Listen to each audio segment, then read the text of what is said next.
بسم اللہ الرحمن الرحیم حدثنا احمد بن صالح قال حدثنا ابن وهب قال اخبرني عمرو ان بکر بن سوادہ حدثه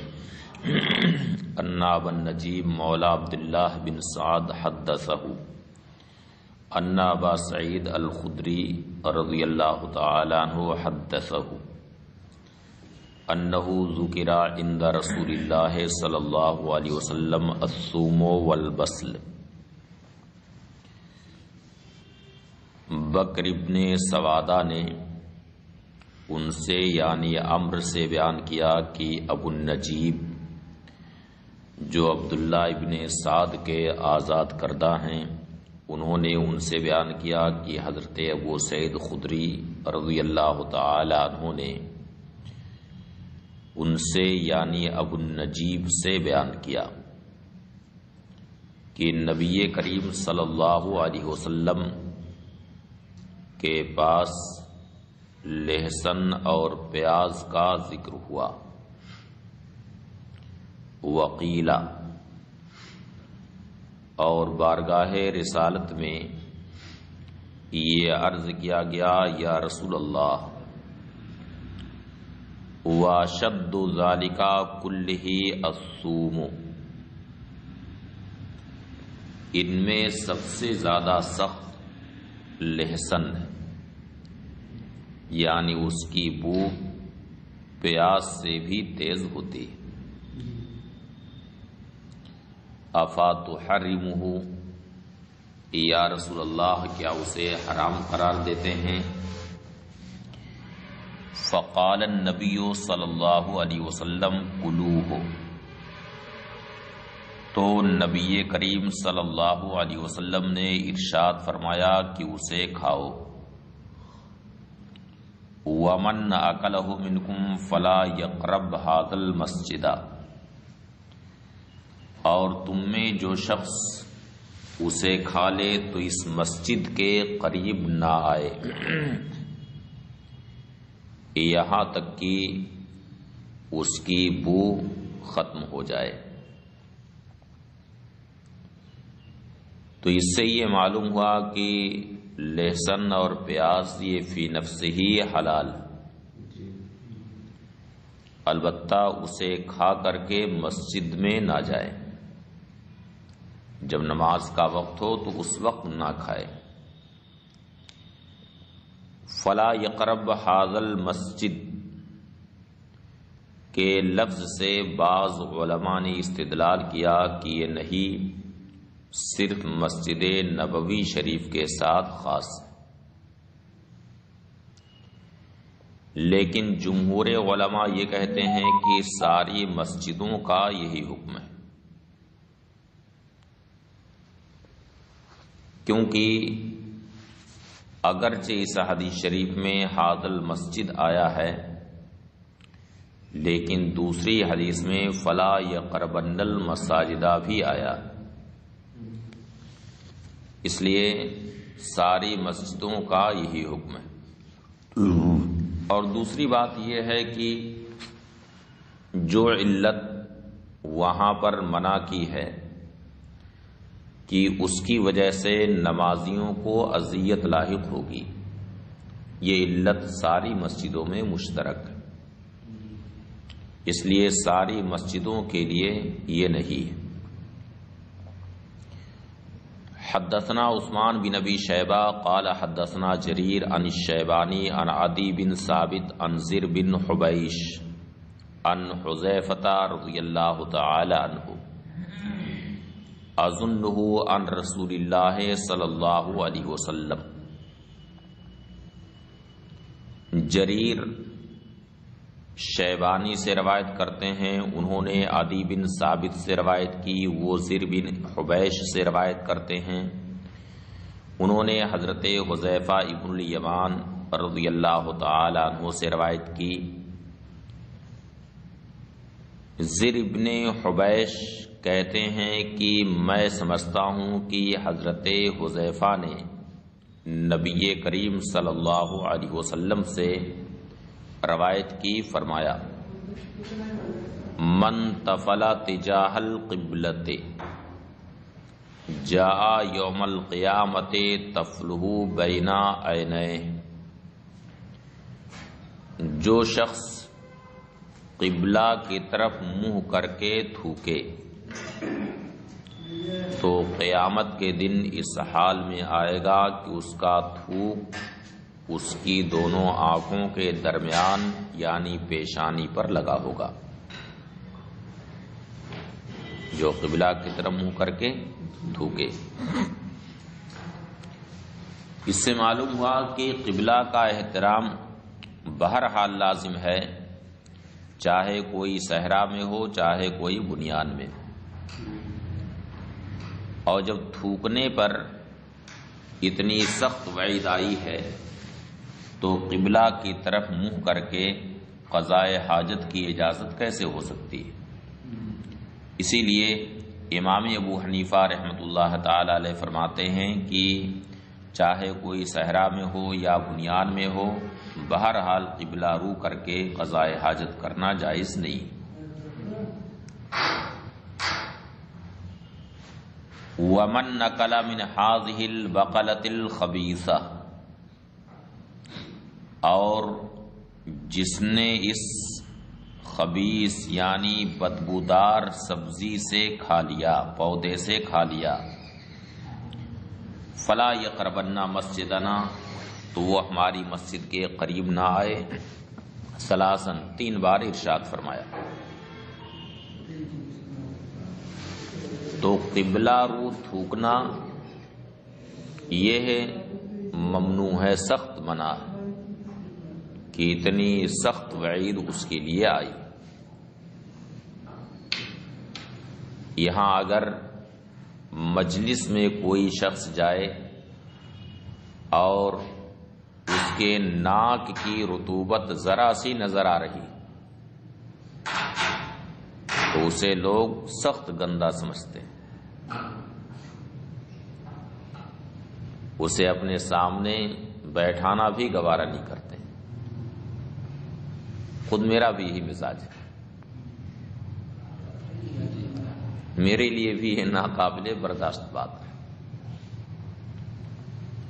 تو اب قیامت کے دن سارے اولین و آخرین کے مجمع میں وہ آئے اور اس کی پیشانی پر تھوک یا ناک کی رطوبت لگی ہو تو کتنی سخت اس کی وہاں پر بے عزتی ہوگی، ذلت ہوگی۔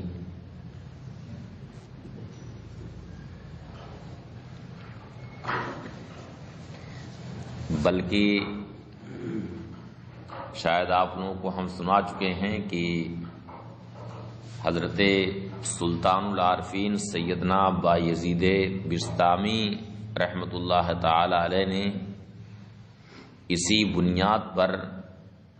ایک شخص جو کشف و ریاضت میں بہت مشہور تھے انہیں ولی ماننے سے انکار کر دیا کہ یہ شخص ولی نہیں ہو سکتا۔ سنائے ہیں کہ نہیں؟ کس جماعت میں سنائے ہیں یاد نہیں آ رہا۔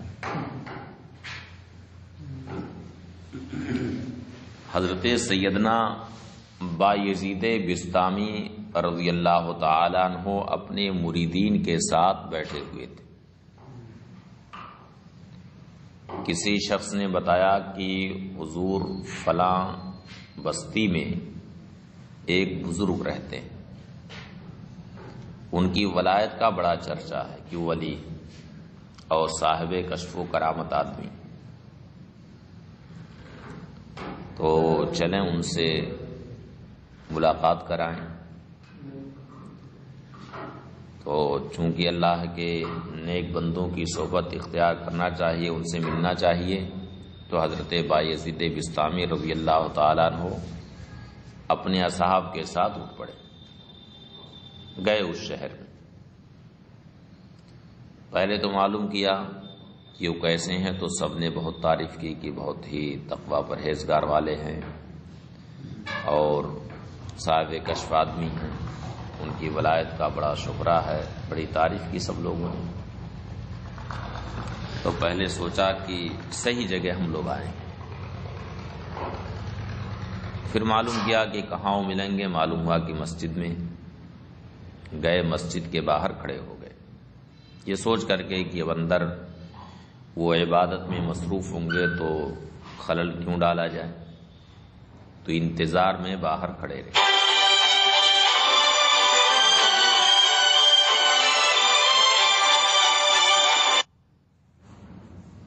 جب وہ باہر نکلے تو اتفاق ایسا ہوا کہ وہ مسجد سے باہر نکل کر قبلہ کی طرف انہوں نے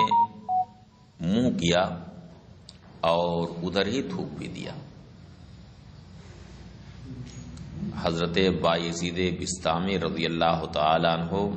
سخت ناراض ہوئے اور فرمایا کہ حاضر رجل غیر مامون علی ادب من آداب الشریعہ فکیف یکون امینا علی سر من اسرار الحق۔ یہ شخص آداب شریعت میں ایک ادب کا اس نے پاس و لحاظ نہیں کیا، تو جو شخص شریعت کے ادب کا پاس و لحاظ نہ رکھے تو وہ شخص حق کے اسرار میں کسی سر کسی راز کا امین وہ کیسے ہو سکتا ہے؟ ولایت تو ایک سر ایک راز، اس کا وہ امین کیسے ہو سکتا ہے؟ انصرفوا، چلو یہاں سے۔ اس کے بعد ہے ولم یسلم علیہ، سلام بھی نہیں کیا اور چلے آئے۔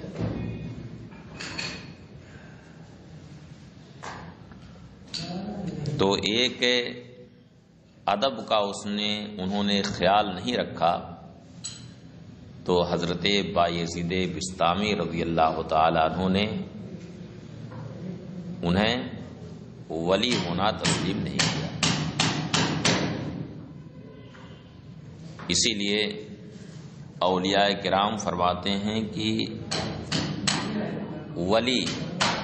مطلب معصوم تو نہیں ہوتے، معصوم نہیں ہوتے ہیں، معصوم ہونا تو انبیاء کرام کا خاصہ، البتہ وہ محفوظ ہوتے ہیں۔ اسی لیے کوئی شخص آئے تو پہلے یہ دیکھنا چاہیے کہ یہ شخص شریعت کی پابندی کرتا ہے کہ نہیں کرتا ہے،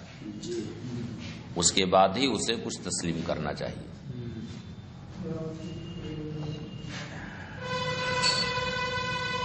حدثنا احمد بن حنبل قال حدثنا یحییٰ عن عبید اللہ عن نافع عن ابن عمر ان النبی صلی اللہ علیہ وسلم قال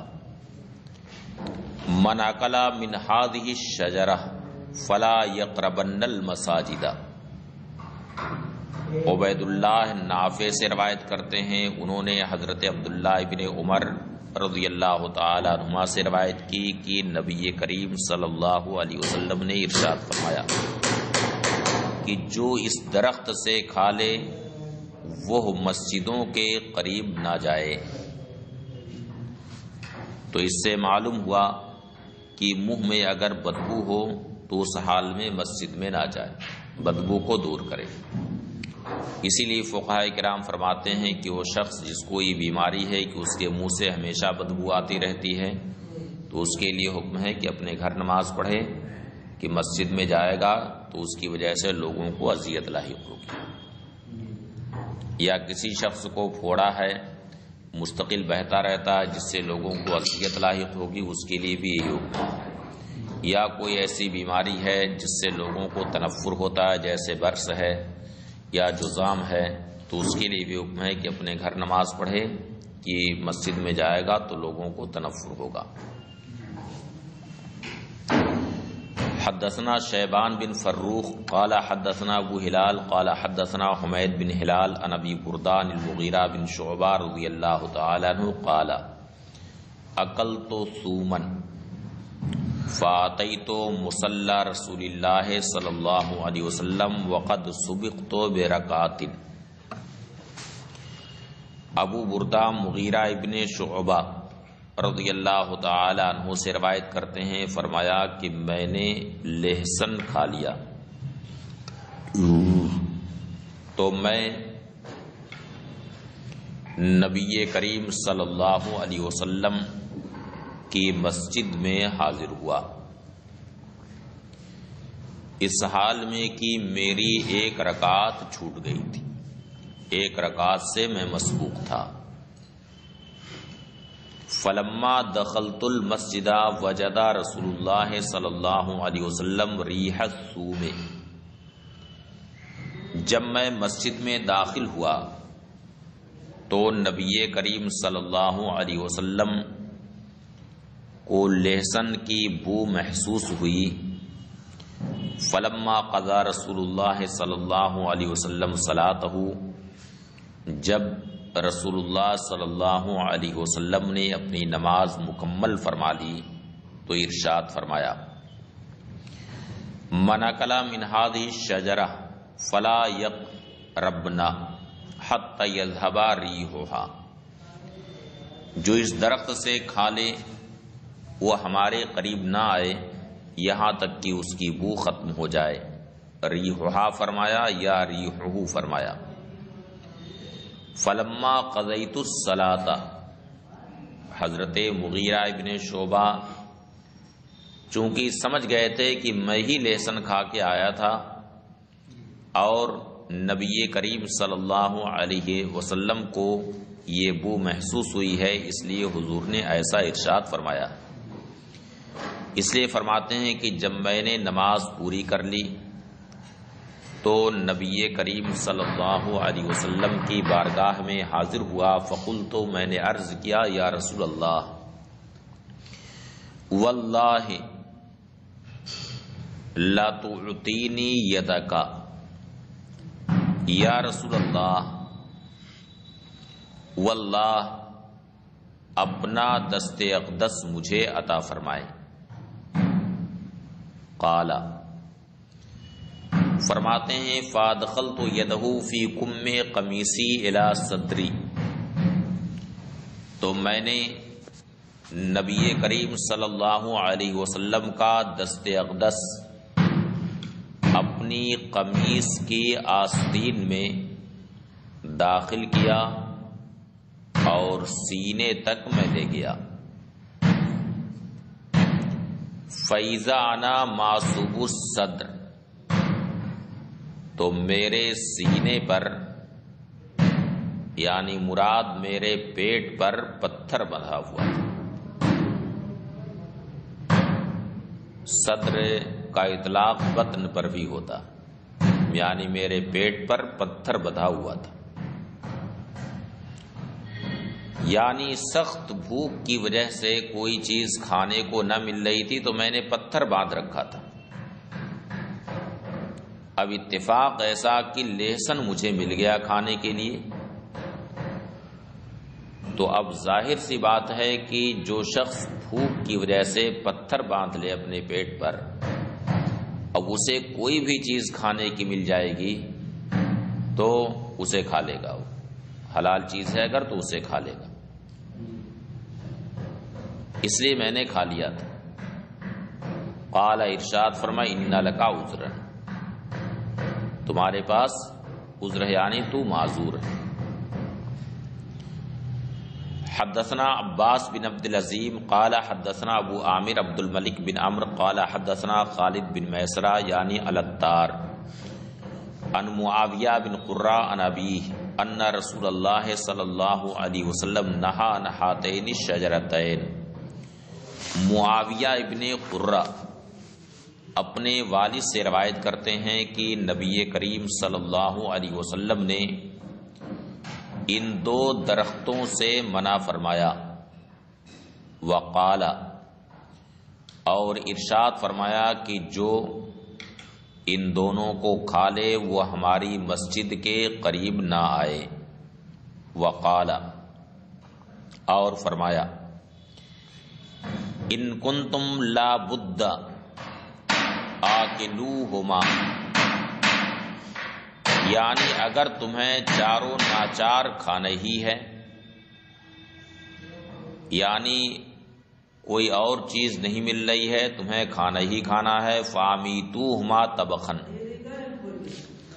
تو انہیں پکا کر کے مردہ کر لو،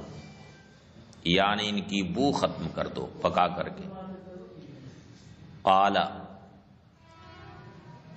اب حدیث شریف میں جو ہاتین الشجرتین آیا ہے اس سے کون دو درخت مراد ہیں؟ تو راوی کہتے ہیں یعنی البصلہ والثوم، یعنی پیاز اور لہسن۔ حدثنا مسدد قال حدثنا الجراح ابو وکیع عن ابی اسحاق عن شریک عن علی قال نهی عن اکل الثوم الا مطبوخا۔ حضرت علی رضی اللہ تعالی عنہ سے روایت ہے، فرمایا کہ لہسن کھانے سے منع کیا گیا ہے مگر یہ کہ پکاؤ، یعنی مسجد میں جانے کے وقت اس سے منع کیا گیا ہے، ورنہ اگر مسجد میں فی الحال نہیں جانا ہے تو اسے کھانے میں کوئی حرج نہیں ہے، جیسا کہ اس سے پہلے حدیث شریف میں آ چکا ہے کہ جب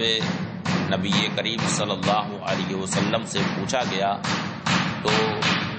یعنی پوچھنے والے نے کہا کہ یا رسول اللہ کیا یہ حرام ہے؟ تو ارشاد فرمایا لا، نہیں۔ اور اس سے پہلے یہ بھی حدیث شریف میں آ چکا ہے کہ قربوہا الی بعض الصحابی، یعنی اس کھانے میں لہسن یا پیاز ان میں سے کوئی چیز تھی، تو نبی کریم صلی اللہ علیہ وسلم نے اسے خود تناول نہ فرمایا اور فرمایا کہ قربوہا الی بعض الصحابی۔ تو اس سے بھی صاف ظاہر ہے کہ یہ فی نفس ہی حرام نہیں ہے، حلال ہے، البتہ مسجد میں جب جانا ہو تو اس وقت یہ نہ کھائے کہ اس کی وجہ سے بدبو ہوگی اور نمازیوں کو اس سے تکلیف ہوگی۔ قال ابو داؤد، امام ابو داؤد فرماتے ہیں کہ اس حدیث کے رجال میں جو شریک ہیں وہ شریک ابن حنبل۔ حدثنا ابراہیم بن موسیٰ قال اخبرنا تحویل السند وحدثنا حیوہ بن شریح قال اخبرنا بقیہ عن بحیر عن خالد عن ابی زیاد خیار بن سلمہ انہ سأل عائشہ رضی اللہ تعالی عنہ عن البصل۔ خیار ابن سلمہ نے ام المؤمنین عائشہ صدیقہ رضی اللہ تعالی عنہا سے پیاز کے بارے میں پوچھا تو ام المؤمنین نے ارشاد فرمایا کہ آخری وہ کھانا جو نبی کریم صلی اللہ علیہ وسلم نے تناول فرمایا یہ وہ کھانا تھا جس میں پیاز شامل تھی، یعنی پکی ہوئی پیاز۔ تو اس حدیث شریف سے معلوم ہوا کہ پکنے کے بعد جب کہ اس کی بدبو ختم ہو جائے تب اسے کھا کر کے مسجد جانے میں کوئی حرج نہیں۔ باب فی التمر، یہ باب ہے کھجور کے بیان میں۔ حدثنا ہارون بن عبداللہ حدثنا عمر بن حفص حدثنا ابی عن محمد بن ابی یحییٰ عن یزید العاور عن یوسف بن عبداللہ بن سلام قال رأیت النبی صلی اللہ علیہ وسلم اخذ کسرۃ من خبز شعیر۔ یوسف ابن عبداللہ ابن سلام رضی اللہ تعالی عنہما سے روایت ہے، وہ فرماتے ہیں کہ میں نے نبی کریم صلی اللہ علیہ وسلم کو دیکھا کہ حضور نے جو کی روٹی کا ایک ٹکڑا لیا اور اس پر حضور نے ایک کھجور رکھی، وقال، اور فرمایا ہاذہی ادام ہاذہی، یہ ہے اس کا سالن۔ تو اس کا مطلب یہ ہوا کہ سالن کا اطلاق ہر اس چیز پر ہو سکتا ہے جس سے روٹی کھائی جائے، اس لیے کہ کھجور کے تعلق سے حضور نے فرمایا کہ حاضی ادام حاضی،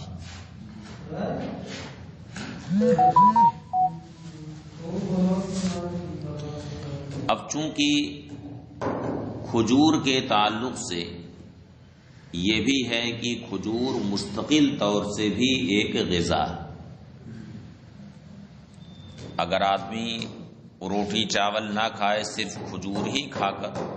کھجور ہی پر اکتفا کرے تو بھی پیٹ اس کا بھر جائے گا۔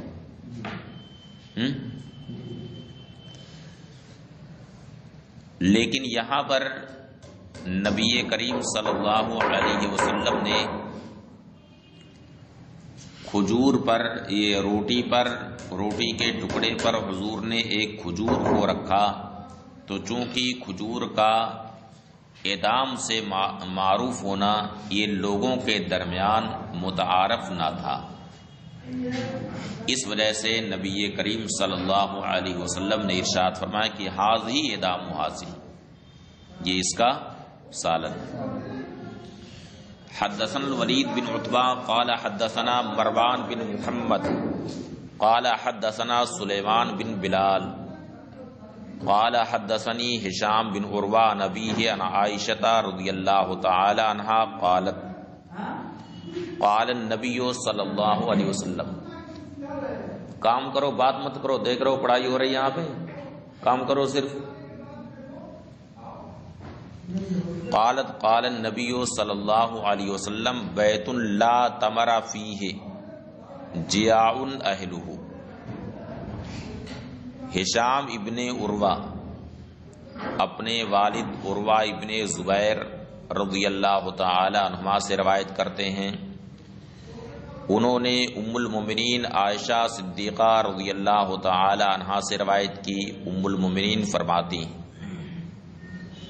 کہ نبی کریم صلی اللہ علیہ وسلم نے ارشاد فرمایا کہ بیت لا تمر فیہ جیاع اہلہ، وہ گھر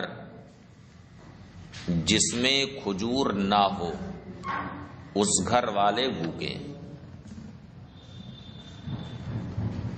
جس گھر میں کھجور نہ ہو اس گھر والے بھوکے۔ اس کا کیا مطلب ہے؟ چونکہ اس زمانے میں عام طور سے کھجور لوگوں کی غذا تھی، اس لیے اس زمانے کے لحاظ سے یہ تھا کہ جس گھر میں کھجور نہ ہو گویا اس گھر میں کھانے کی کوئی چیز نہیں۔ اس زمانے میں جبکہ آٹا، دال، چاول یہ سب چیزیں غذا ہیں لوگوں کی، تو اس زمانے میں یہ کہا جاتا ہے کہ جس گھر میں آٹا، دال، چاول نہ ہو اس گھر والے، تو یہ زمانے کا عرف ہے۔ بابن فی تفتیش التمر المسوس عند الاکل، یہ باب ہے اس کھجور کی تفتیش کے بیان میں، اسے جانچنے کے بیان میں، کھانے کے وقت جس کھجور میں کیڑے پڑ گئے، یعنی کھجور اگر بہت پرانی ہے اور یہ اندیشہ ہے کہ اس میں کیڑے پڑ گئے ہوں،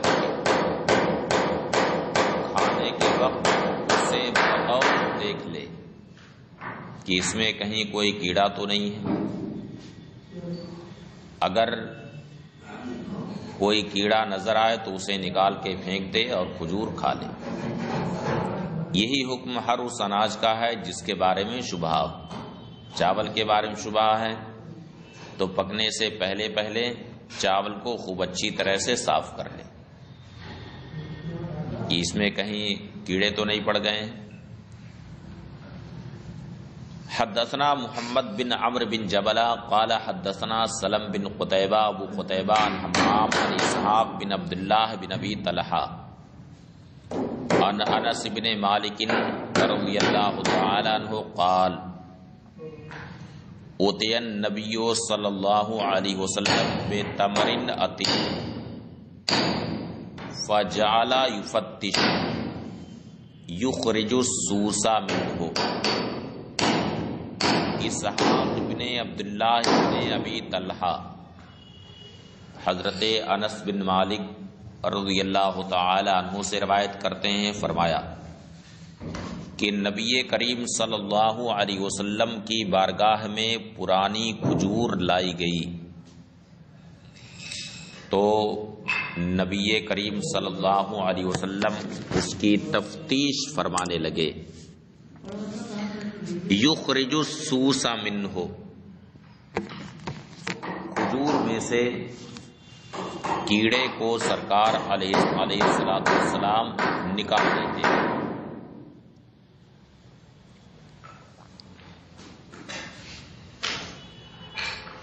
اب ایک سوال یہ پیدا ہوتا ہے کہ بعض حدیثوں میں یہ بھی ہے کہ نہى النبی صلی اللہ علیہ وسلم ان یفتش التمر اما فیہ، یعنی نبی کریم صلی اللہ علیہ وسلم نے کھجور کی تفتیش سے منع فرمایا، اور اس میں ہے کہ نبی کریم صلی اللہ علیہ وسلم خود تفتیش فرمانے لگے، تو دونوں میں کوئی تعارض نہیں، کہ یہاں پر یہ لفظ ہے کہ بے تمرن عتیق، یعنی بارگاہ رسالت میں جو کھجور پیش ہوئی تھی وہ بہت پرانی کھجور تھی، تو اب یہ محمول ہے پرانی کھجور پر جس میں شبہ ہو کہ کیڑے پڑ گئے ہیں، اور جہاں تفتیش سے نہیں آئی وارد ہوئی ہے وہ محمول ہے اس کھجور پر جو تازہ، جس میں اس طرح کا شبہ نہ ہو۔ حدثنا محمد بن کثیر قال حدثنا حمام عن اسحاق بن عبداللہ بن ابی طلحہ ان النبی صلی اللہ علیہ وسلم کانا یوتا بالتمر فیہ دود۔ اسحاق بن عبداللہ بن ابی طلحہ سے روایت ہے کہ نبی کریم صلی اللہ علیہ وسلم کے پاس کھجور لائی جاتی جس میں کیڑے ہوتے، فذکر معنی، یعنی اسی کے معنی میں ذکر کیا، یعنی نبی کریم صلی اللہ علیہ وسلم اس کی تفتیش فرماتے اور اس میں جو دودھ تھے، جو کیڑے تھے، اسے نکال دیتے تھے۔ باب الاقران فی التمر عند الاکل، یہ باب ہے کھانے کے وقت کھجور ملانے کے بعد۔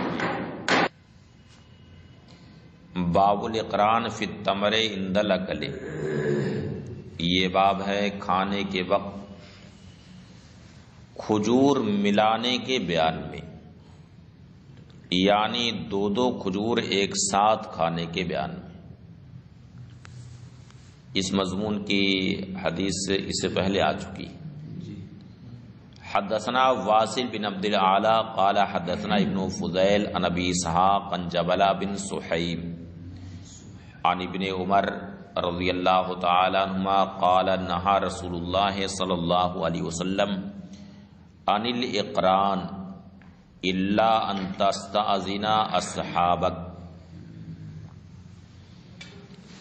جبلہ ابن سحیم حضرت عبداللہ ابن عمر رضی اللہ تعالی عنہما سے روایت کرتے ہیں، فرمایا کہ رسول اللہ صلی اللہ علیہ وسلم نے دو کھجوروں کو ایک ساتھ ملانے سے منع فرمایا، مگر یہ کہ تم اپنے ساتھیوں سے اجازت لے لو۔ الا ان تستأذن اصحابک، یہ ارشاد اس بات پر دلالت کر رہا ہے کہ وہ مال مشترک ہے، لوگوں کے درمیان وہ مال مشترک ہو، یعنی سب نے برابر پیسہ لگایا اب جب سب نے برابر پیسہ لگایا ہے تو سب کو برابر کھانا چاہیے. اب ایک شخص ہے جو ایک ایک کھجور کھا رہا ہے، دوسرا ہے سوچا کہ میں دو دو کھاؤں گا، تو اب ظاہر سی بات ہے کہ جب سب برابر کے شریک ہیں اس میں تو برابر سب کو کھانا چاہیے. اس لیے اگر اسے یہ محسوس ہو رہا ہے کہ دوسرے شرکا پر یہ بات شاق گزر رہی ہے تو جیسے دیگر شرکا کھا رہے ہیں ویسے یہ بھی کھائے. ہاں اگر دوسرے شرکا کی طرف سے اجازت ہے تو جتنا چاہے اتنا کھائے، دو دو کھائے، تین تین کھائے، جتنا چاہے اتنا کھائے اگر ان کی طرف سے اجازت ہے. اور اگر وہ مال مشترک نہیں ہے تو بلکہ آدمی کی اپنی خود ملکیت ہے تو جتنا چاہے اتنا کھائے.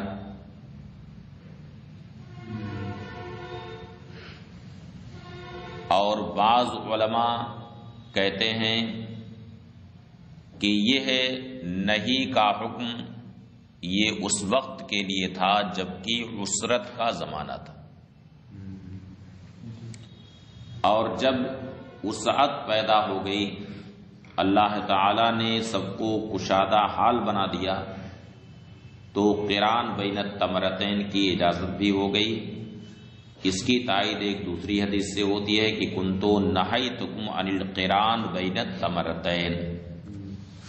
وقد وسع اللہ تعالی علیکم فقارن، میں نے تمہیں قران بین التمرتین سے منع کیا تھا اور اب اللہ تعالی نے کشادگی پیدا فرما دیا ہے تو اب قران کر سکتے ہو.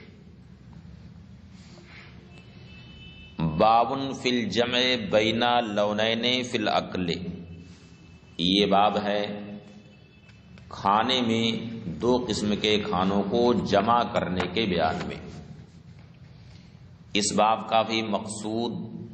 وہی ہے کہ کھانے پینے میں توسع اختیار کرنا تو یہ جائز، بس اسراف نہ ہو. حدثنا حفص بن عمر النمری قال حدثنا ابراہیم بن سعد عن ابیہ عن عبد اللہ بن جعفر ان النبی صلی اللہ علیہ وسلم کان یاکل القثاء بالرطب. ابراہیم بن سعد اپنے والد سے روایت کرتے ہیں، انہوں نے حضرت عبداللہ ابن جعفر رضی اللہ تعالی عنہما سے روایت کی کہ نبی کریم صلی اللہ علیہ وسلم ککڑی رطب سے تناول فرماتے. تو رطب کے ساتھ ککڑی تناول کس طرح سے فرماتے تھے تو ایک دوسری حدیث شریف میں اس کی وضاحت ہے کہ نبی کریم صلی اللہ علیہ وسلم اپنے ایک ہاتھ میں، خود حضرت عبداللہ ابن جعفر فرماتے ہیں کہ رأیت فی یمین النبی صلی اللہ علیہ وسلم قصان فی شمالہ رطبا وہو یاکل من ذا مرتن و من ذا مرتن، یعنی میں نے نبی کریم صلی اللہ علیہ وسلم کے داہنے دست اقدس میں ککڑی دیکھی اور بائیں دست اقدس میں رطب. تو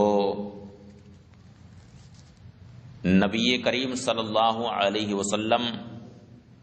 کبھی قصہ یعنی ککڑی سے تناول فرماتے اور رطب سے بھی تناول فرماتے، یعنی رطب کو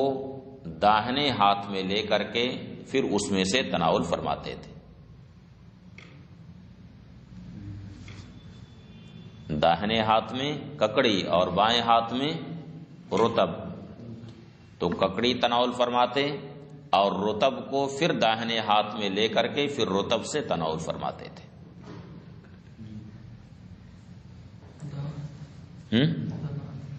دونوں ہاتھ.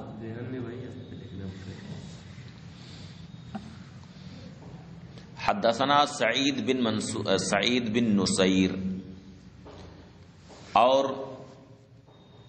اس سے مقصود جہاں